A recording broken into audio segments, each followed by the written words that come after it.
Sunday. I'm Dr. Boz, and this is the Dr. Boz Show.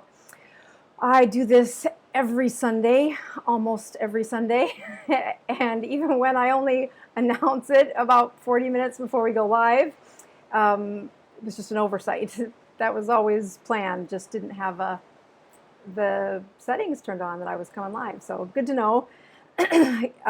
Good afternoon in Hawaii. It's 1 o'clock in the rest of your world. I expect it to be a lot later. So good to see everybody chatting ahead of time. If you can just give me a thumbs up that you can hear and see me. I'm going to give a brief just picture of what's out that window.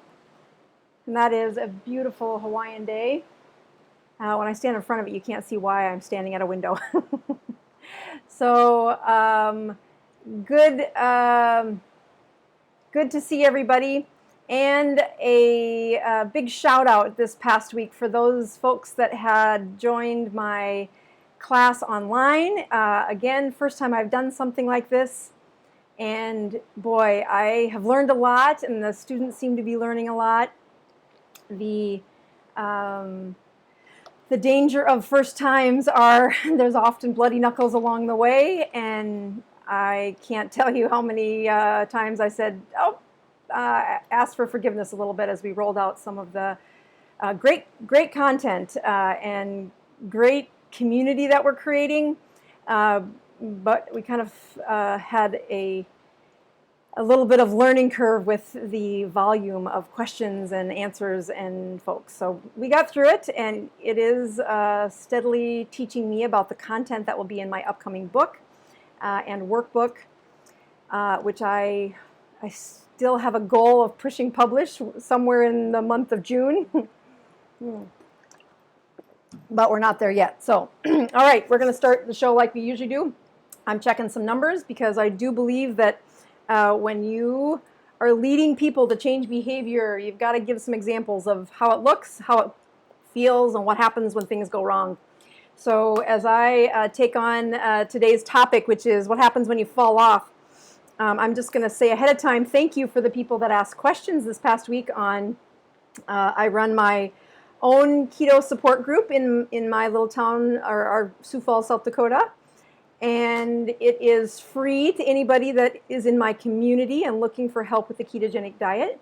We do require that you show up for the first one, so it's been a little hard to add people this past coronavirus. So these are my numbers: a ketone of 1.0 and a glucose of 90. And yes, it is 1 o'clock in the afternoon, so that's probably pretty normal for my numbers. They weren't always this good. If you scroll back on Instagram, you can see that I've spent lots of time improving my metabolism. It's through coaching others, but also practicing it in the real world that I think the beauty of being a good teacher is having not just the painful experiences from patients and their stories, but also your own.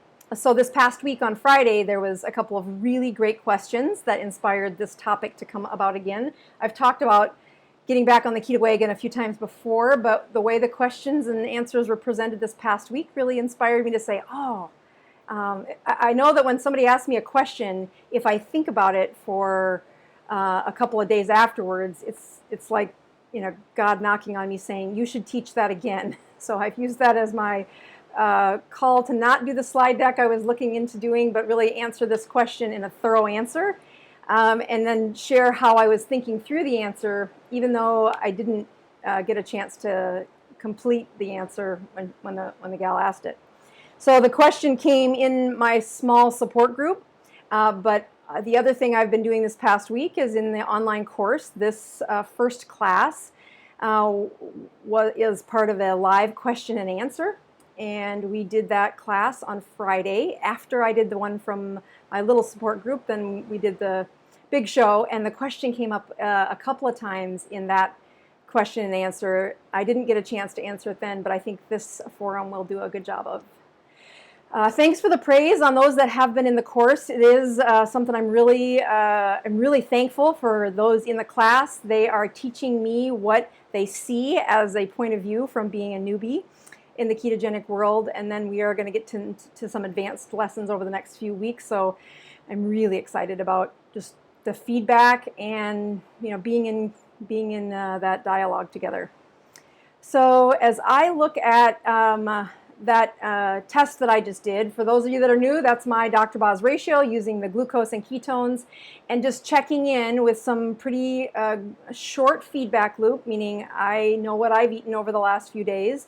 I also know that starting at this show, I do a fast, and fasting has been something I added to my ketogenic journey a couple of years ago, but really became methodical about it thanks to a patient who was looking to, she needed to step over a threshold. She was actually trying to get pregnant, and there was another man who had already lost 100 pounds on the ketogenic diet, but really had stalled out at the 100-pound weight loss, and he struggled with MS. And so his mitochondria really needed the improvement that comes with the ketogenic chemistry. And I couldn't have been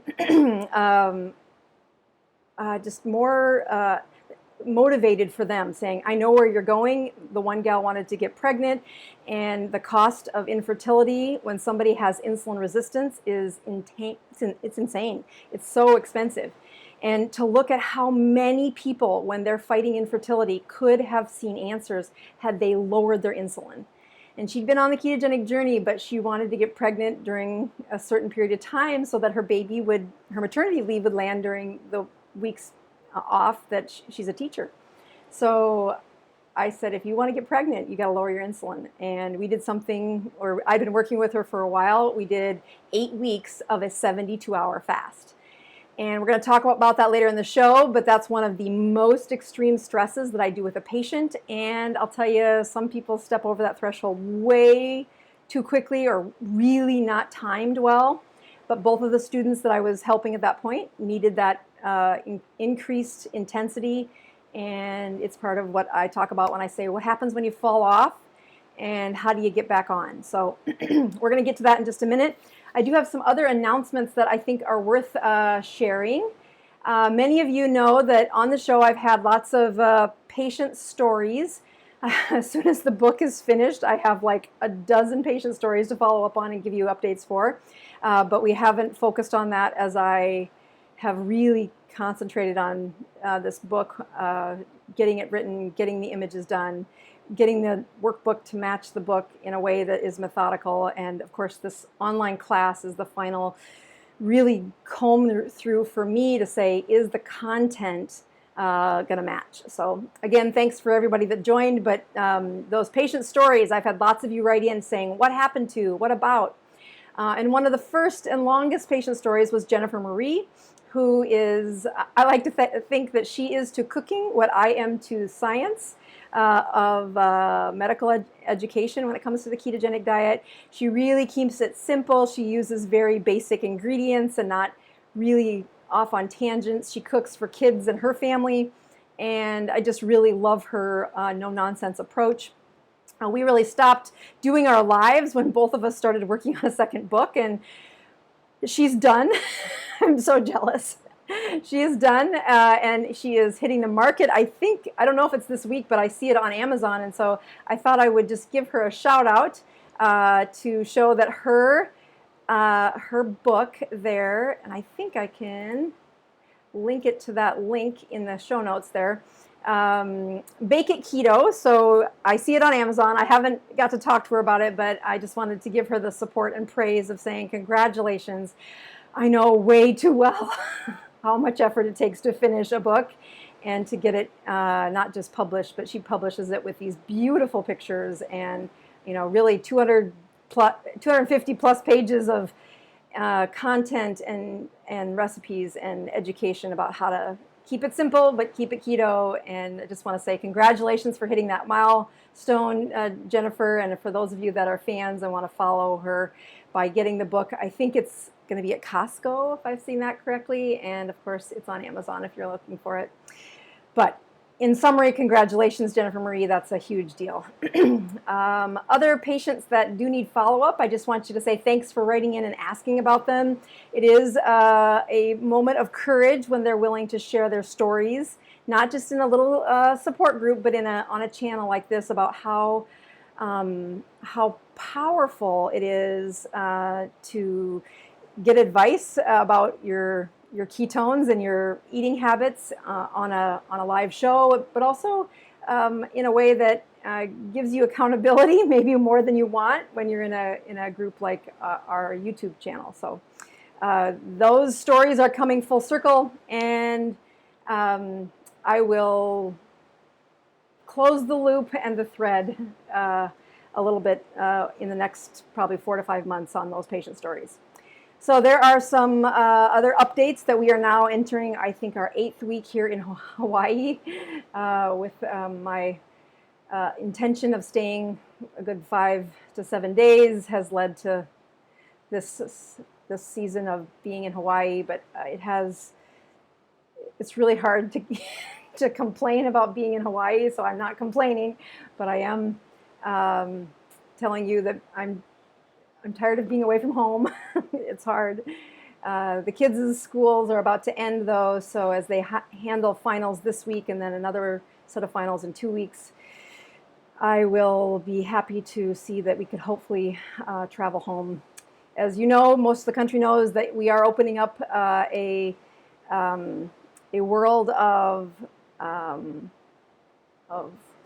new rules in America as businesses open. Just even a trip to check on my son's dorm room and see what getting out of the dorm room looks like as coronavirus unfolds.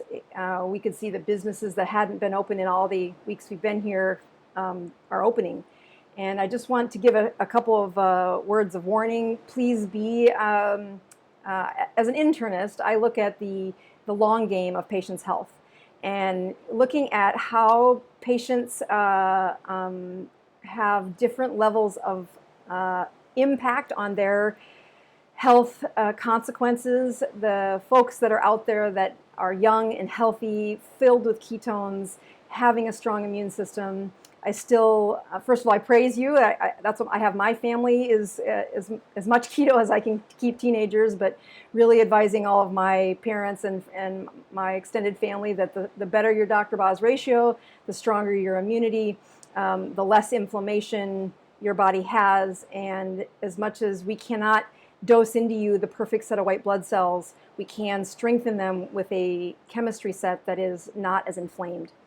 But if you are privileged enough to have that, please wear your masks. I know that there's been several layers of advice, but when you're out, if you're breathing out coronavirus on COVID-19 to other people, your immune system might handle it. Even if you've got the immunity, you said, you know what, doc, I've got antibodies, I'm okay.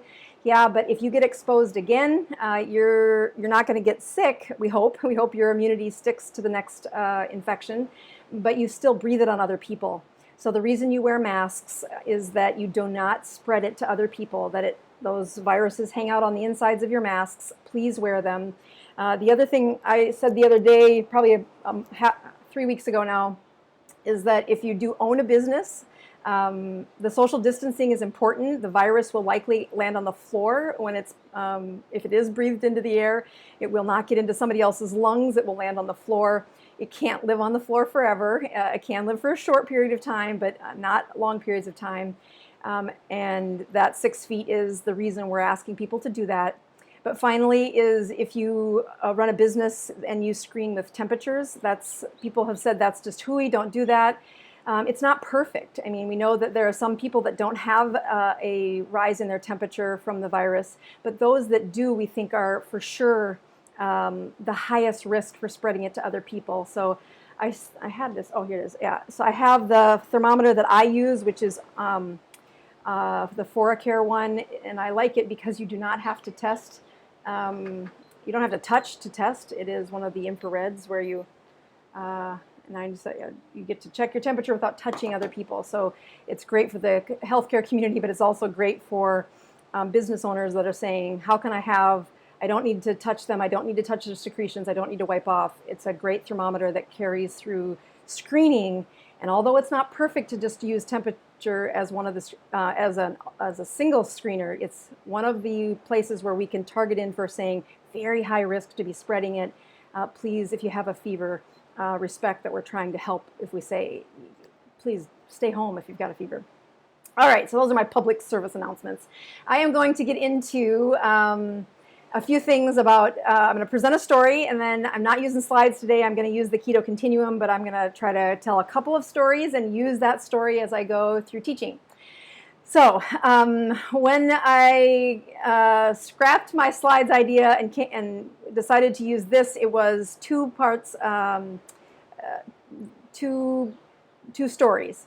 So one of them was that I started the show by saying there was this young woman who wanted to get pregnant, and her journey was specifically challenging because she was trying to get pregnant, and she'd been in our keto support group for a while. She was doing pretty good. She'd lost some weight, and she was okay at her keto continuum, but she wasn't great. She was challenged by having quite the struggle with fasting. She'd made it 24 hours and maybe a 36-hour fast, but outside of that really was at a 16-8 for her time of restricted eating versus fasting. And when she said she wanted to get pregnant, I said, I'm going to challenge you to stress your metabolism to an 8 consecutive weeks of doing a 72-hour fast. And this really kind of set her back. She was like, I don't think I can do that. At the same time, I was asking one of a dear patient who's had MS, really was having consequences of brain fog, if you would, just not working well because his MS had flared, had gained, he was probably 250 pounds overweight. We put him on the ketogenic diet. He lost 100 pounds, but had really stabilized. During that time, had gone back to work. His brain was working better, but he really still needed to continue to stress his metabolism. And at the same time, he had done some 48-hour fasts. He was at a continuum of probably a 20 and 4 schedule, meaning he would fast for 20 hours a day, would eat in a 4-hour window, doing pretty good. But his health had some serious consequences. So again, at the same time, I challenged him to do a 72-hour fast. And that 72-hour fast is not something that that I do with a lot of people. In fact, most people don't need to do that. It's very long, and there's really importance in choosing the timing for doing that. Well, they didn't think they could do it, and I said, well, let me help you. I'll do it with you. And really that, I need to give them credit for saying, when did my habit of posting, routinely posting, not just randomly posting, routinely posting my weekly fast start? If you go back to, I think this is the, I don't know if I put that up there. Oh, it must be on this other one. Let's see here. I want to do this takeaway, and Instagram. So when I look at this interaction that I started publicly, this is what my Instagram looks like. And oops, wrong button there. I want Instagram. When I look at why do I do this, I truly need to give credit to these patients that started doing this with me. That process of being on Instagram, I was like, oh, it's just a little thing. I'm not really that interested in doing it. But over time, you'll see that I'm trying to scroll it, but I can't make it go. Hold on. There's something that I'm supposed to do. I just need to look at this longer, click on the browser, interact. That's what I'm trying to do. Okay, now it should work. Yeah, so looking back, these are just the Instagram posts that I put. My kids make fun of me for being too boring, but I'll tell you what I'm really trying to show you is that I fast every week. I check my numbers of Dr. Boz ratio to stress the fasting down to a level of 40 or as close to 40 as I can fit in that season of my life. But I show you things like a Dr. Boz ratio of 313 because there are times where I fall victim too. I fall off the wagon too, and then what is it that I do to get back on track? And this interaction in Instagram has turned into being one of the places that I feel the accountability has improved and really made a difference to a lot of patients as they see me trying to get through a 72 or usually it's about a 30 to 50 hour fast, and it takes me to get my metabolism improved. So when I do that, though, what I am much more interested in showing you is that's the pattern I use to be accountable. I do fasting every week, but what happens when patients show up and say, Doc, I have done keto before, and I had this really great experience, and now I'm back, and I can't seem to get the same results. And I'm doing everything like I did before. And I want to show you what these patients did, and I'm going to show you their mistake because it isn't an accident. This is predictable. So let's go to this setting here. I'm going to do, hold on, take away that guy, take away the live stream of this one, put on that one. There we go. Okay. So in the background there is something I call the keto continuum. And for the folks that are with me in this class, you're going to really see me unpack this process of what happens on the keto continuum. The first module came out when the course was released on Friday. After the question and answers, we released module 2, which really takes them through week 1 of the ketogenic journey. In many ways, I push patients to study this, but had never written it out in a way that they could see where I was going with it, that they could see the price of payment when you don't have method to what you're doing. So I'm just going to review this because if I look at, let's just take the gal who was pregnant. So let's give you a little bit of her story about why she chirped back in this past week.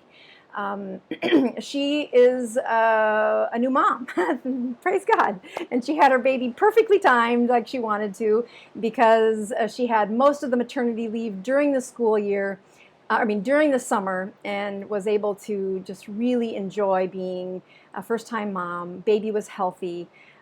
She's been on the podcast before when I had a short video series about what's it like to have keto and pregnancy. So she does the season of life that she's in, which is very much related to being a new mom and all the things that are there to be a new mom.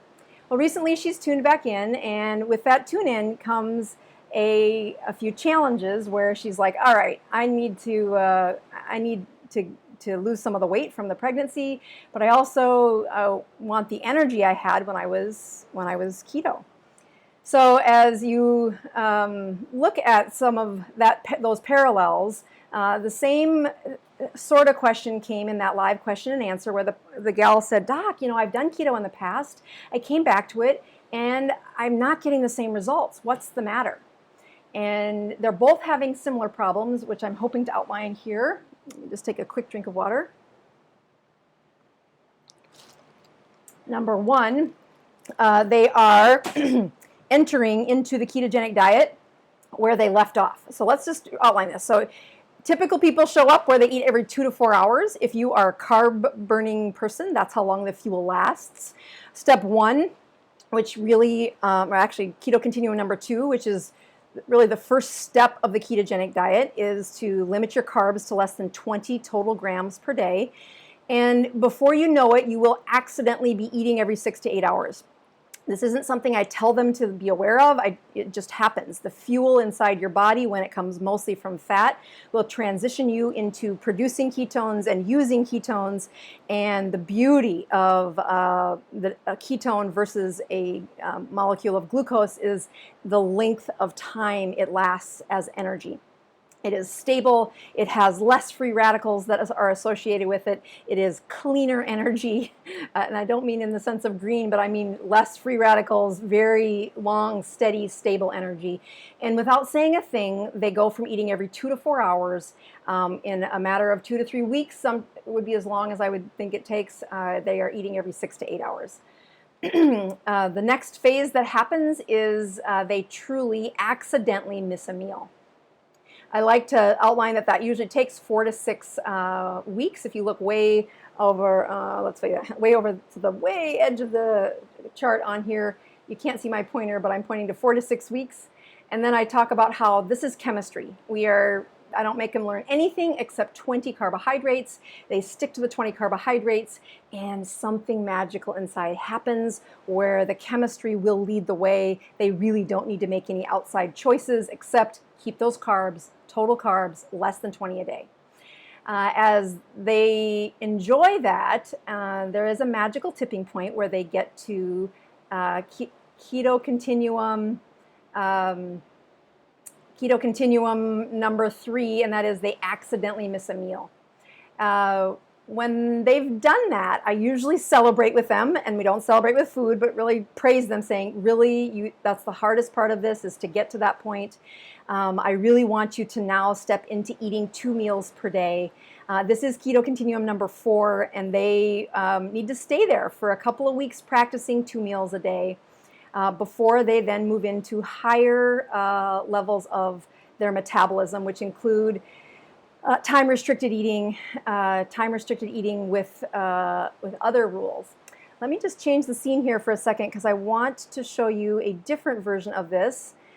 So again, here shows you that yes, the chemistry strips, the chemistry carries you for keto continuum 1, 2, and 3. But also that the only thing you should be checking for accountability is urine ketones. Dr. Boz ratios are not necessary at the beginning of this. We really do have plenty of science that they're learning, and to get them overly distracted when they're peeing urine ketones, it's just an easy thing. We don't have to take on the anxiety of pricking a finger. And I often find they'll get distracted with strange things like, how do you poke yourself, and $100 for a kit? And I'm like, not the right timing, just focus on urine ketones. And then, like these 2 patients that I'm thinking of, they both find a baseline metabolism that worked for them. Now, between the female and the male, the female obviously was the one who got pregnant and now is back, and the other one was the one who had multiple sclerosis and had lost 100 pounds. The multiple sclerosis patient really was doing great at 1 meal a day.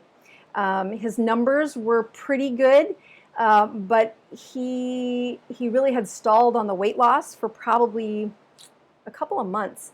And that's why I pushed him to a 72-hour fast. And the other one was looking for getting pregnant during a certain quicker period of time. However, they both had been at this baseline metabolism for months. I mean, between eating 2 meals a day and then their baseline metabolism of time-restricted eating, day in, day out, they had been there for months.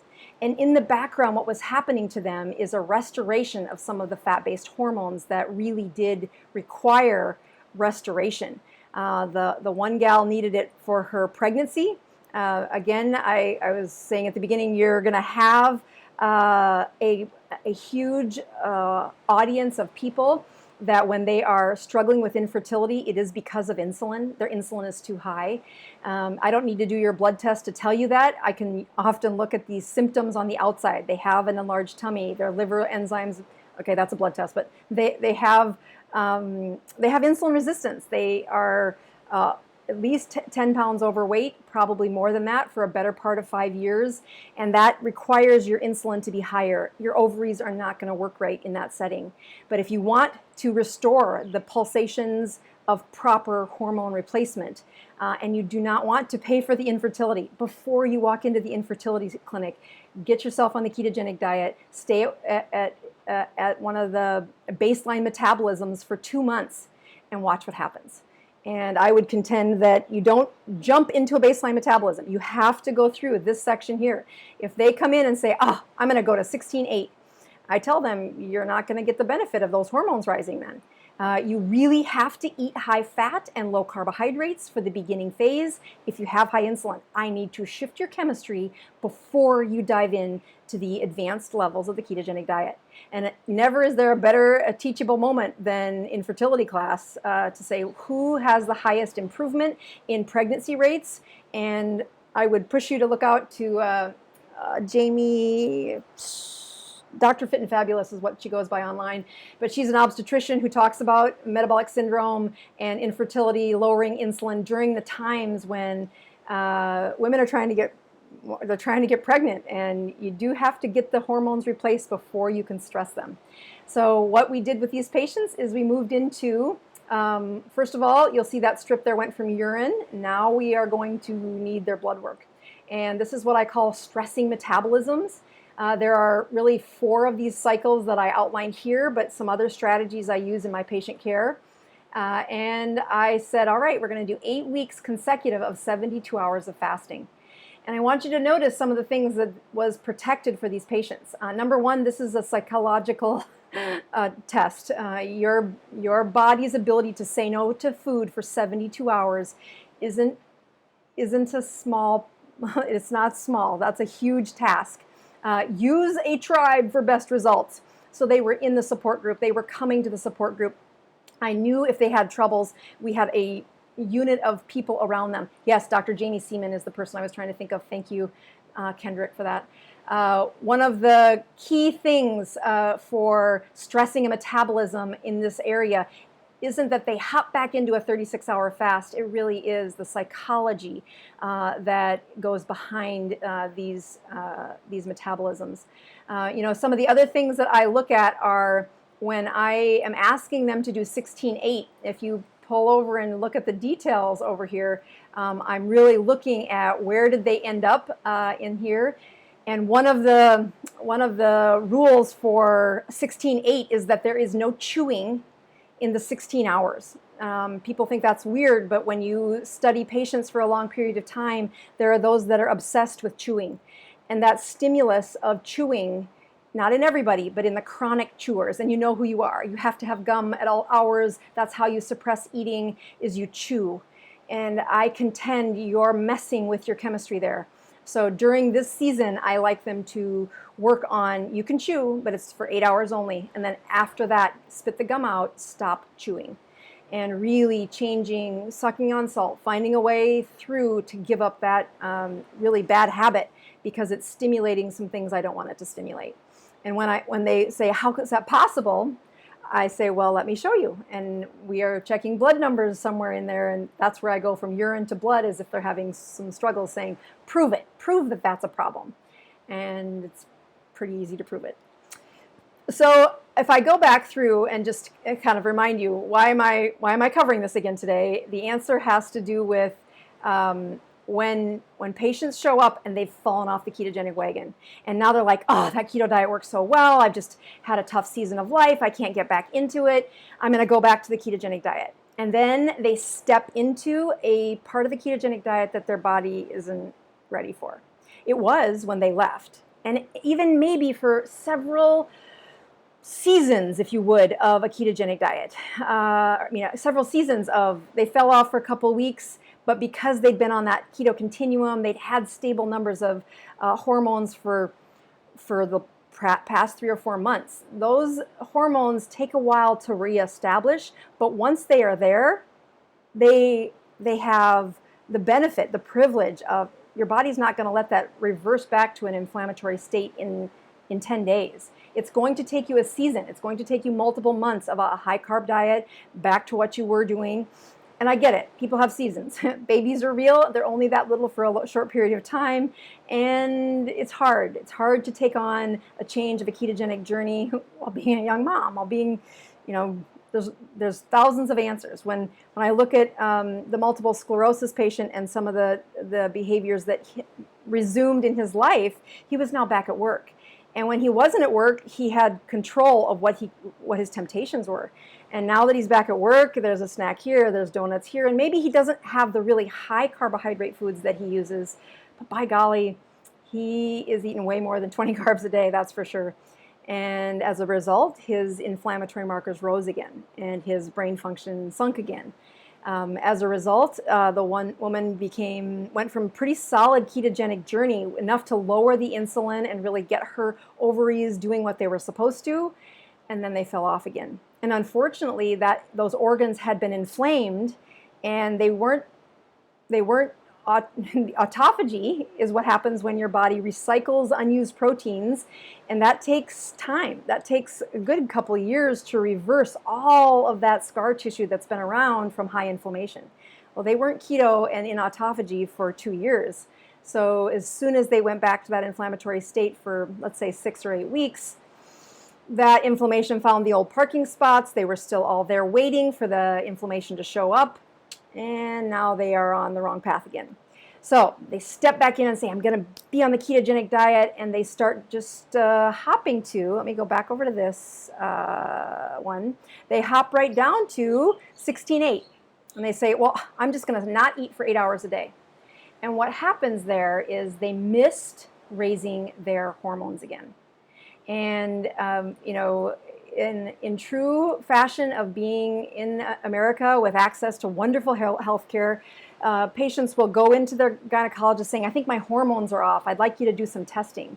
And we can, just like we can spend the money and test for infertility. And I would say, wait, before you do that, save your money, start a support group, and be keto. Really be keto, starting at the beginning. Be keto for 8 weeks. Not going to cost you a thing. I mean, your mental stress, it will a little. A workbook eventually it might cost you. But be keto consistently for 8 weeks and watch what happens. And then check your hormones after you've been keto. Because if you hop into a hormone-related diagnostic pattern, I can check all of them. I can look at saliva. I can look at endocrine pulsations. I can spend tens of thousands of dollars looking at your endocrine system. And all that did was tell me what it was today. If you go keto, I have to do all the testing again, because the change in the endocrine system is very much about the pulsatile response that your system has to stress, to relaxation, to shutting down, to being healthy. And when patients have a history of being keto and then they're not keto for a while and they hop back in without restoring their ketogenic chemistry, they're not going to have the success they did the first time around. Why? Because they don't have the hormones on their side.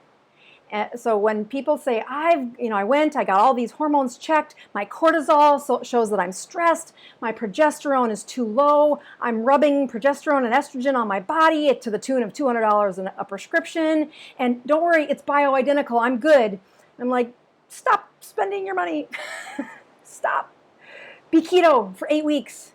It's bioidentical because your body can make it, but it cannot make it in the setting of that high insulin. You have got to stop that.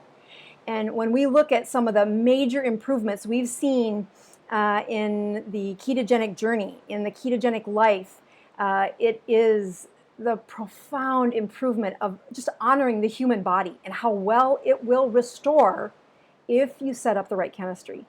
So let me hop back over to this teachable moment here, saying when people say, Dr. Boz, I got back on that ketogenic journey and I'm struggling. I did so well the first time around. I lost the weight. It was awesome. But I can't seem to get the results I did last time. The first question I ask them is, well, where did you fall from? And what I'm really saying is, which part, I'm kind of being a little shaky there on my steering. Which part of this keto continuum were you at, and were you stable? And I don't mean were you at for a day, like, oh, I did one fast for 72 hours. I'm like, no. I want to know, where did you live for at least 6 weeks? Consistently 6 weeks. And I would contend that many people never make it to these baseline metabolisms. Baseline metabolisms are where we live. I want you to live. But you cannot jump there, especially if you've been off the ketogenic journey for more than 6 weeks. And that's stacked on top of a history where you gained, this poor gentleman with MS had gained 250 pounds too many, and he'd been carrying them for years. That our ketogenic journey reversed 100 pounds. He still had 150 to lose. But when he fell off, he fell back down to, I was really proud of him. He actually fell back down to eating 2 meals a day. So now they weren't within 8-hour period. He wasn't at keto continuum number 5. He simply was eating 2 meals per day. Now, if you, oops, that's not this one. I got to go to the other one for that one. Let's see if I can do that.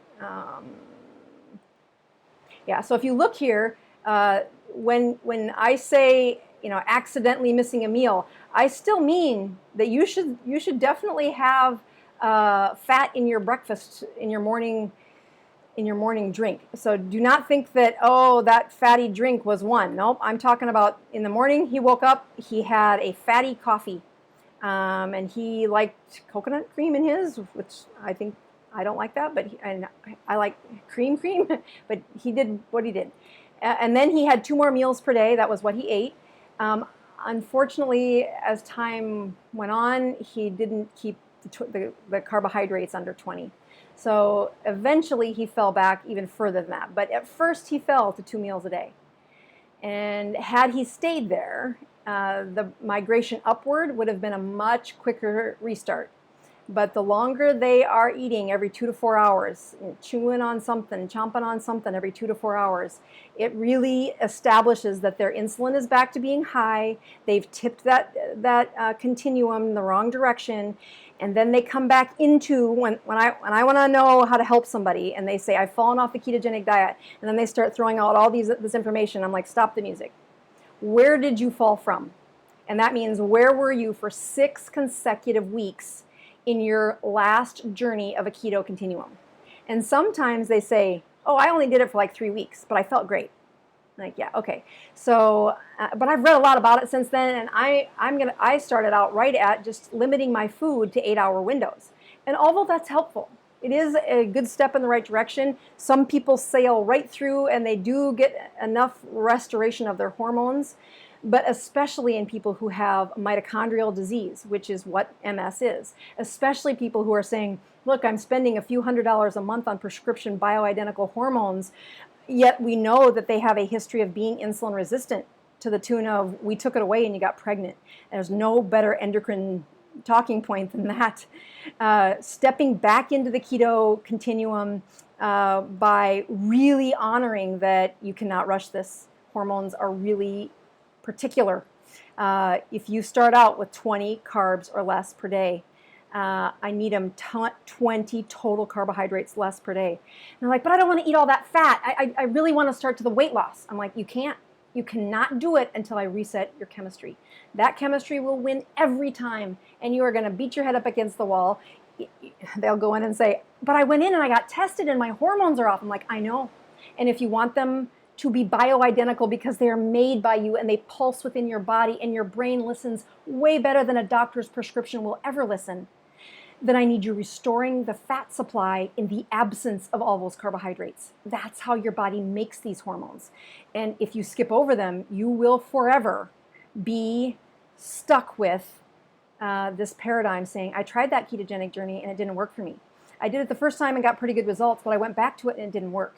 And so many times have I heard that. It is part of why I wrote this continuum. I wrote this book that's coming up. My journey through this was first with my mother, who was a 71-year-old puzzle filled with chronic inflammation and cancer. But what has been taught to me by hundreds of patients since then is that so many of them are stuck with a chemistry set that they don't know about and nobody taught them the rules. And you can skip the doctor's appointments. You can skip a lot of this if somebody says, here are the rules to start first. And I am super thankful that you live in a time where I can check your hormones and I can bioidentically match them for you if we need to. But not if your body can do it for you for a lifetime without that price, if we teach it and give it the supplies to make those hormones on its own. So I've had a couple of feedbacks to say, make sure I get back to the point of what I was trying to teach on. And so I want to make sure you hear that the purpose of this tagline was when these patients wrote in both saying, oh, I used to be keto, then I fell away. Now I'm back and things aren't working out so well. And this is a very common scenario. So the first question is, where did you where did you come from? What was the best keto continuum that you were at for 6 weeks? And then where did you fall to? And then recognizing that if you fell all the way down to more than 20 carbohydrates a day at a time where you couldn't produce ketones, you really were not in a ketogenic state, then you got to start over. You really got to start over.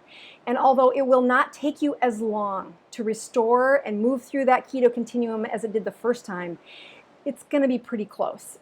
Chemistry is really weird. I can't necessarily look at somebody and tell them how hard or how long or what's the program going to be. I can measure it and get their expectations reset in the first few weeks as I watch them. But just looking at them and saying, I wonder what the danger is of skipping a couple keto continuums and getting them right up to where they were before. And I've made that mistake, and the patient did terrible. Not just one, a couple dozen of them, where you're like, okay, here's the reason what this is happening is everything from thyroid hormone to cortisol to testosterone to cholecystokinin, all of these fat-based hormones circulate within your body, and that's how your body talks, is it uses those fat-based hormones. I talk about total carbohydrates because many people play games with the number of carbohydrates and they get themselves in trouble. And once your body is doing well, it isn't, it's a different story. But that doing well comes with accountability that you've got a blood ketone Dr. Boz ratio that's hearty, that's predictable, that's stable. And I will tell you that isn't always the case. So when I fall off of the keto continuum, when I say have a birthday, or I have kids who still do enjoy baking some things that I don't like to eat, but as the mom, you want to be part of the story they're trying to write. So as I fall off and I've had carbs, the first thing I get back on is I sip on BHB the next couple of days, and I am right back on track. It is so quick that I will be back on track when I supplement, that I've learned I don't like pain any more than anybody else. When I drink ketones, my numbers go right back to where they should. And I know that because I've been in a ketogenic state for 5 years. Not just I check my numbers, I check them publicly, I fast to produce an autophagy, a recycling process within my own cells. And you can go to Instagram and look back how long it took me to get to good numbers 2 years ago. I can get there in 36 to 48 hours now, but that wasn't where I started, and it certainly isn't. I mean, if I would go 6 weeks without being in a ketogenic state, it would take me a couple weeks to get those numbers, churning back to where it is.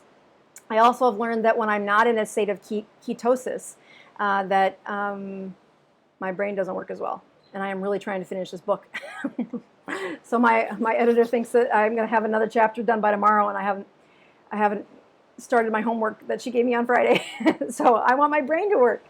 When I look at the difference between where they've been and where they've fallen, the next thing I tell them is, now we find that spot on the keto continuum and you stay there for 6 weeks, or at least long enough that then we progress in a level that is very slow and methodical. Because the race is where people fall off. They start changing this and they change that, and so many parts of this are the psychological accountability that I run a support group in my community for free, because I truly believe that without that, people fall off, and their health really does depend on them staying consistently keto for the rest of their life if we want the breast cancer to not, have the lowest chance of coming back, if we want their weight to stay small, if they want to stay off of their blood pressure medicines and off of those diabetes medicines. These types of dangerous behaviors seem whimsical when you're on your own. But when you get in a support group and you look around a table of people that are also struggling and trying and forgiving themselves, that power it's priceless. It's priceless. So that's what we're teaching in my course, is how to do these things, but also how to lead one of those groups. And I really am looking forward to the next 2 or 3 weeks as we talk about that. But I really appreciate how long or how many of you asked questions this past week, and how I use those to to say, I bet this would be a great teachable moment for many others. So I do want to, there was a gal at the beginning who was talking about bone broth, and I wanted to just circle back to make sure I answered that question. I've forgotten her name by now, but she said, you know what, I put carrots in my bone broth for taste purposes, and they get really, pulverized, I guess, when it's under that constant heat for such a long period of time. That's her name. Chico, Leia, that's her. And she was looking at, well, what is the, I make my own bone broth, I take the carrots out, but I'm gonna guess there's probably carbs in there. And then how would you test, how do I know that? Well, first of all, I love that you make your own bone broth. It's something that if you've read the book any way you can, my friend who was the first person who really unpacked and taught me how, or taught my mom how to make bone broth that gelled at room temperature. That's a lot of glucosamine chondroitin, really putting a high density of nutrients into bone broth. Kettle and Fire is the other place that I really have found they do a great job of keeping the nutrients in the bone broth. But I want you to, when you make it at home, to do what I did when I tested out Kettle and Fire, when I test out recipes from other people, is that I check the numbers. So she said, well, how do you know if there's carbs in there? And so here's what I would do. I would do an experiment with yourself, and that is, if you have a blood meter, you need a blood meter to test this. So if you're not to that level yet, it's not that many carbs, you're going to be fine. But the teachable moment is to say, I love the feedback that patients get when they are on a ketogenic journey and they have the ability to check their numbers, not to post it all over the internet or like I do, but really just for themselves to know. So if you you wake up one morning and you're going to do a baseline test for yourself, you're going to check your numbers, you're going to drink a glass of water, and then you're going to check your numbers again an hour later. You can do it half an hour later. 30 minutes is probably good. So you have morning numbers and then numbers 30 minutes after a glass of water. The next morning you get up, you're going to drink your bone broth. So you're going to test your numbers on an empty stomach, and then 30 minutes later you're going to check your numbers again. And just watch what the difference is that your body does when you have a bone broth versus a water. So the other place that I really use this teachable moment is when people say, well, I have coffee with stevia in it, and I read on the internet that stevia doesn't cause a sugar spike. And I'm like, you're right, it's a really low glycemic stimulus. You win, that's true. But let's look at it in you. So let's have you drink water, and then the next day have you drink black coffee, and then the next day have you drink your coffee with your stevia in it. And look at the difference between your numbers. And again, I don't need to be the one who teaches you. Your body will show you. It's going to be more powerful and more accurate than all of the scientific data that's out there. When I go to look at somebody's numbers and I'm filtering through the studies I've read and what this does and how to do this, it still comes down to taking that situation the patient's in right now and then using the science to filter what's the best scientific literature got to say. Oh yeah, and then look at the patient's numbers and right in front of me. Those three things kind of gelled together really teach us how do we know if this is a good substance for the patient or not.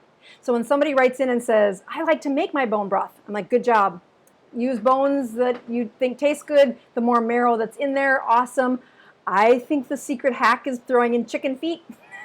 And you get a lot of glucosamine chondroitin in there, and you'll know you did a really good job when you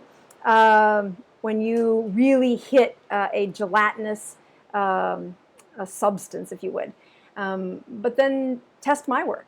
Don't take my word for it any more than anybody else. Maybe your body doesn't care that there's a few carbs in there. You had very little change in your glucose ketone index from what happened with water versus what happened with black coffee versus what happened with bone broth. And if you want the answer for you, that's how you test it. I found that it empowers people to say, well, this is what I can have on a ketogenic diet. I do net carbs and not whole carbs. I'm like, great. if you're at the season of life where you can afford a few carbohydrates, your body doesn't overproduce insulin, and it doesn't tuck that inflammatory process into a spiral trap, that's a win. People shouldn't be as sensitive as they are. But if I look at the population study of the people coming to the ketogenic diet, wanting help off of these medications, they are not at a place where they have the privilege of talking about net carbs. They are total carbs until we are healthy. And once you're healthy, we use your blood markers within yourself to say, how well is my body doing? All right, so I try to end the show by looking at my numbers at the end of the show.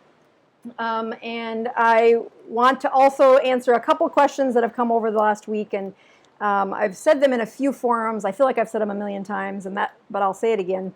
That is, if you look at the products that I put my name behind, I really did not plan on being a manufacturer, but I found it reassuring for the patients that are looking for products they can trust.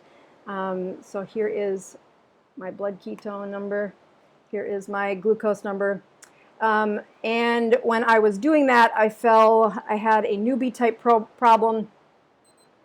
Yes, so 98 and 1.4. So those are my numbers now. If you do that Dr. Boz ratio, I have learned never to do math on live television. But just looking at that keto continuum, I've learned the danger of a journey that really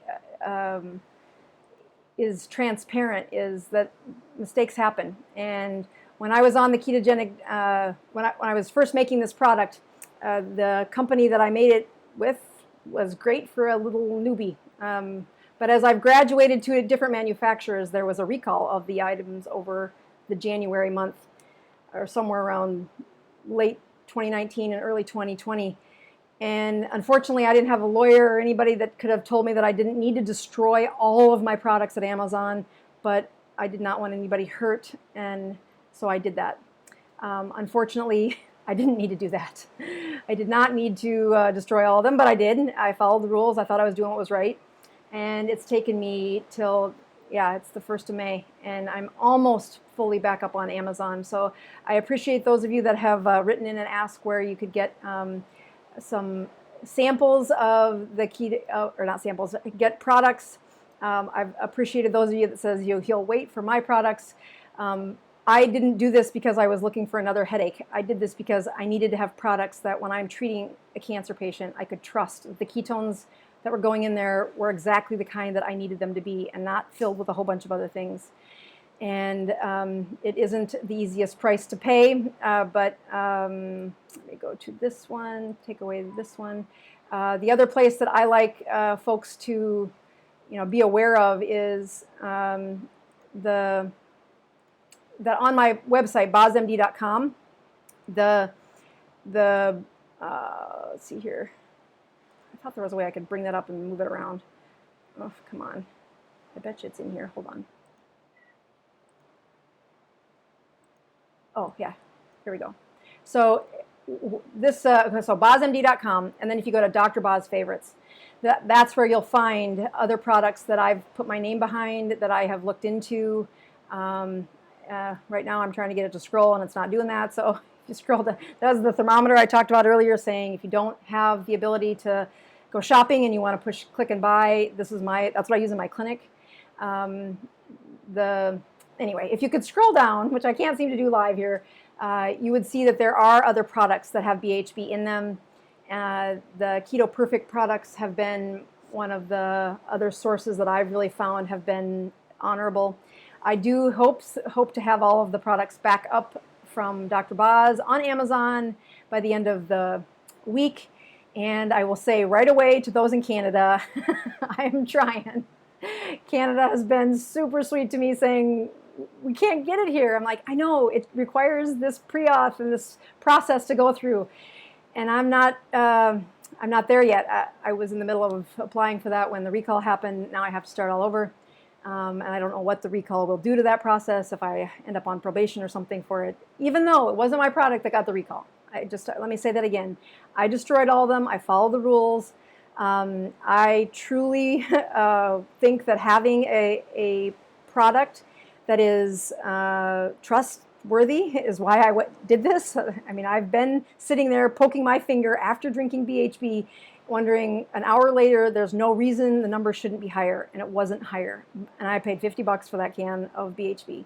And those were the times where I just said, all right, I think I need to step over this threshold I've never been on before and produce products that I know what the heck goes into them. So I will resume those processes of applying for products in the UK, in Australia, and in Canada once we get back up on Amazon and in the United States. So I must get probably 50 comments a week asking that question, so that's where I am at with that one. Let me just take on a few of the comments that are there. If you look at those folks that have posted a question, if you post them again, I will take the ones that come at the bottom here. When I am, somebody said, am I still in Hawaii? Yes. Finals are this next week for my son who is going to college here. And then finals for the teenagers who are in high school are the following week. And there are a whole bunch of rules that opened up as of May 1st, so I think we get to go home soon.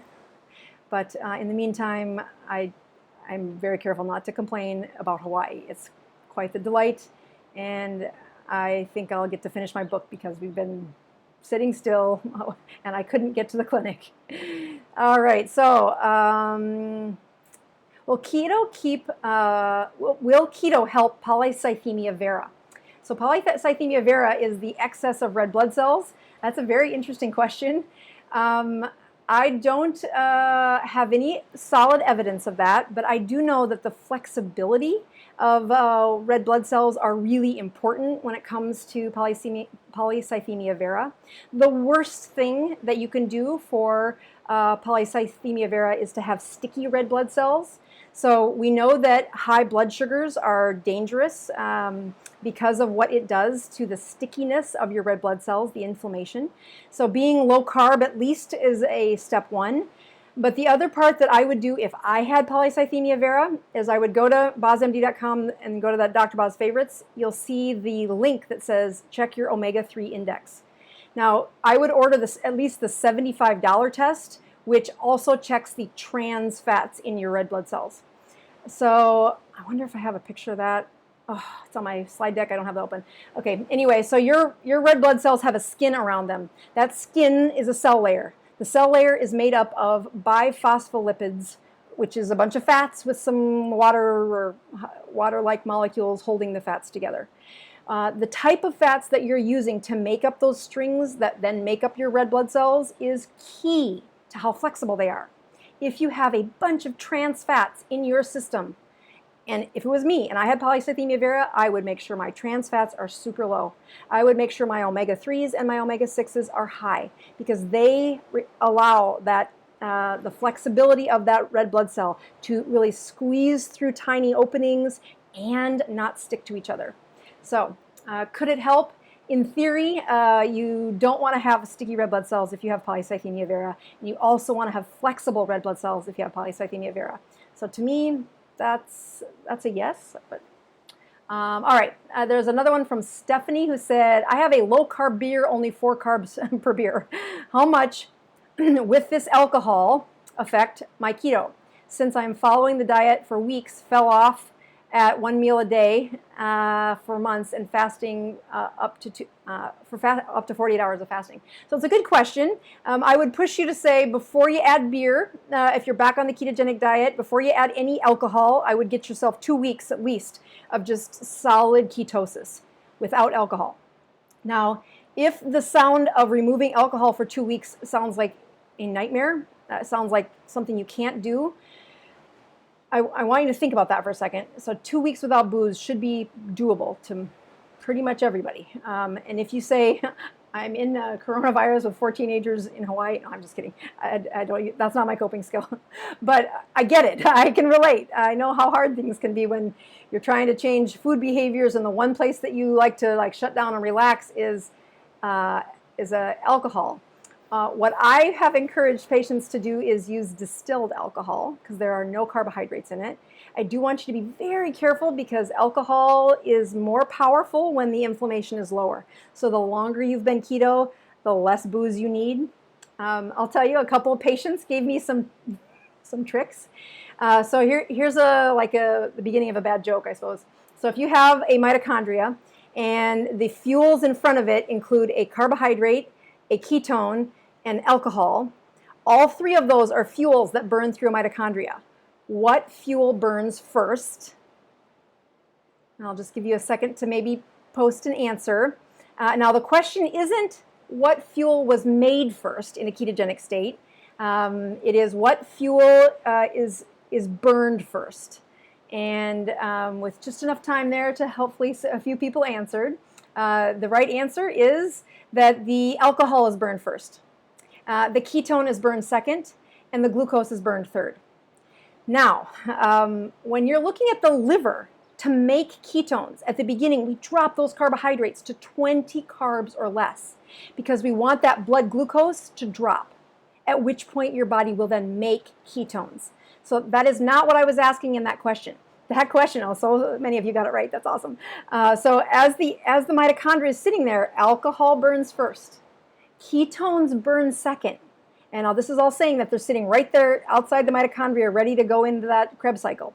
So alcohol, then ketones, and then glucose is burned. So whenever you put alcohol into the ketogenic formula, it stops ketosis. And you can often see the ketones rise because they get backed up. They aren't being burned for a little bit. So they'll say, wow, my ketones got better when I drank. I'm like, I know. Don't do that. It's not great. So as you say, well, can I have this beer? The first thing I would say is I wouldn't do that. Low-carb beer, how good could that possibly taste, first of all? Second of all, alcohol and ketones turn into a dangerous, I mean, you can get drunk really easy is what I'm saying there. So maybe that's cost effective for you. But finally, what a few patients have taught me is that the ketones mixed in their alcohol is how they like to do it the most. Meaning they said the next day they had the least amount of hangover. They really were careful to only have the one drink, but found that when they had their mixed alcohol drink with ketone powder in it, that was their favorite way. Anyway, I don't know that that's perfect, but I thought the idea was awesome. And when the testimony has come from more than one patient, I'm like, okay, I wouldn't have thought of that, but isn't that interesting?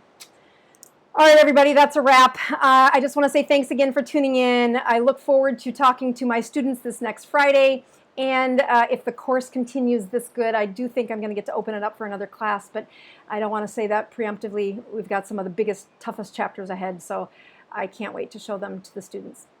I'm Dr. Boz, signing off with improving your health one ketone at a time. See you next week, guys.